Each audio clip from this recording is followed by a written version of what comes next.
This is N. Venkat Kishore, Department of Mechanical Engineering, DBH Institute of Technology, Kavali. The next topic is forms of teeth. Actually, in practice, we are following the two common models of teeth. One is cycloidal teeth and second is involute teeth. But these two has to follow the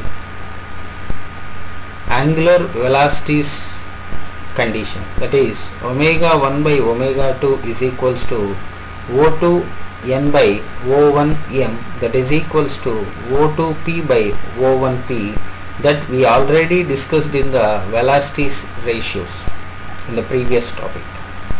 Then for every teeth it is to be satisfying condition, then only we will go for the applying of these teeth on the gates. Then coming to cycloidal teeth, the cycloidal is nothing but, all of you know, in the drawing, engineering drawing itself, we know the cycloids topic. Here there is a epicycloid and hypocycloid. In the same thing we are applying the conditions here also, that is a cycloid is a curve traced out by a point on the circumference of a circle which rolls without slipping on a fixed straight line, that is called cycloid. When it is rolls over the another circle which is of fixed one, then the curve traced out is a epicycloid. And when a circle rolls inside the fixed circle, then the curve traced out by a point on the circumference of a circle is known as a hypocycloid. These topics are already we discussed in the engineering drawing, but here we are dealing with the topic of cycloidal teeth. When the teeth are arranged in the path of a cycloid and epicycloid and hypocycloid, that we are going to discuss here. Then here we are dealing the figure which is a rack and pinion arrangement.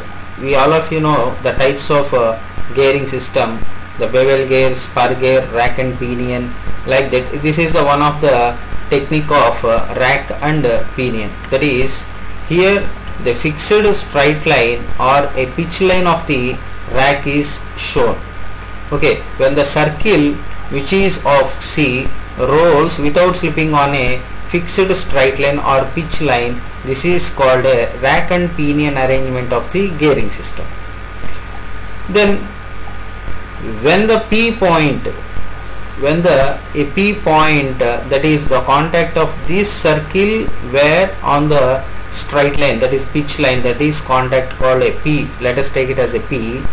When this P on the circle traces epicycloid, that is PA, this is the curve PA, here it is the curve PA. This represents the face of a cycloidal tooth profile. When the circle D rolls without slipping below the pitch line, this is called the pitch line. If it is rolls below the pitch line, then PB will indicate the profile of which is opposite to PA, that is called a hypocycloid.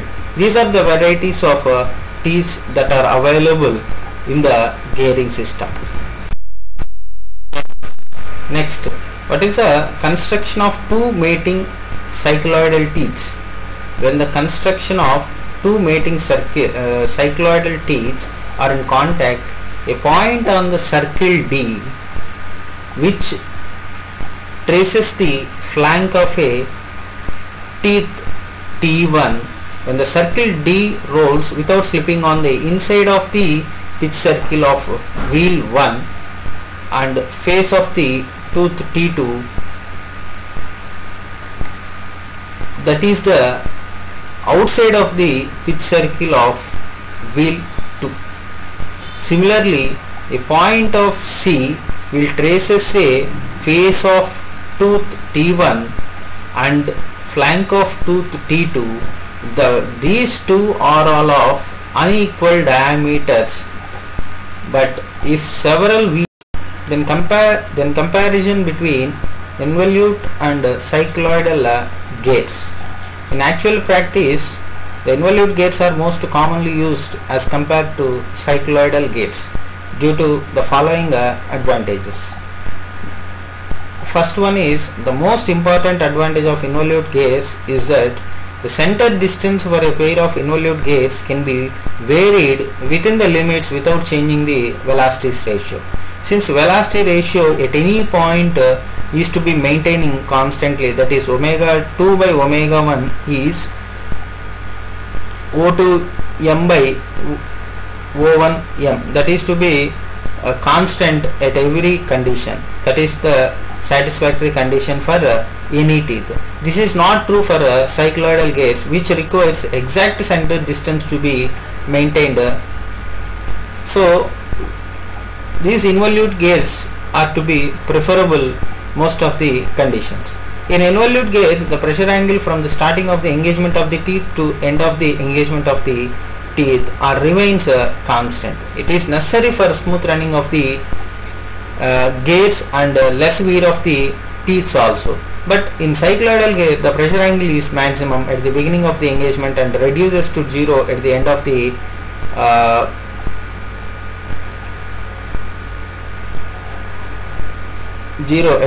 pitch point, and starts decreasing and again becomes maximum at the end of the engagement. These results less smooth running of a gates. That is, at the initially the pressure angle is more and at the end is more, but in between there is a medium. In the middle of the stage it will go for 0. That is just like it is a jerk of a gear, so it will failure of the teeth tips due to the sudden reducing from maximum to 0, okay, in the middle itself. So this is one of the advantage of involute gate over the cycloidal gates. The face and flank of the involute teeth are generated by a single curve, whereas in cycloidal gate double curves, that is epicyclic and hypocycloid, that is the pitch circle over the pitch circle is epi and below the pitch circle is hypocycloid. These two are to be maintained while creating the profile of a teeth. Okay, this is the main disadvantage of creating this cycloidal profile. Thus, the involute teeth are very easy to manufacture than the cycloidal teeth.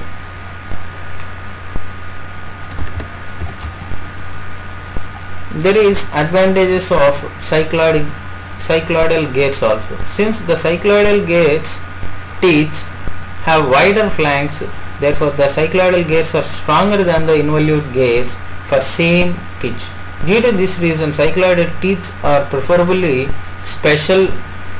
specially for cast teeth. In cycloidal gates, the contact takes place between a convex flanks and convex surfaces, whereas in involute, convex surfaces are in contact.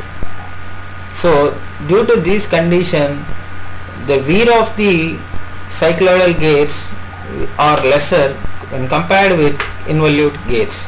Therefore the difference is the wear, so this can be negligible while comparing these details. In cycloidal gates, the interference doesn't occur at all, but in involute gates there is a interference will occur. This can be avoided by altering the heights of the addendum and dedendum of the mating gates of teeth or angle of obliquity of the teeth. But in cycloidal gates, without the interference occur, these are the advantages, so that we can get it the greater simplicity and flexibility of the involute gates. And length of path of contact. Consider a pinion driving wheel. When this pinion rotates in the clockwise direction, the contact between the The contact between the pairs of involute teeth begins at K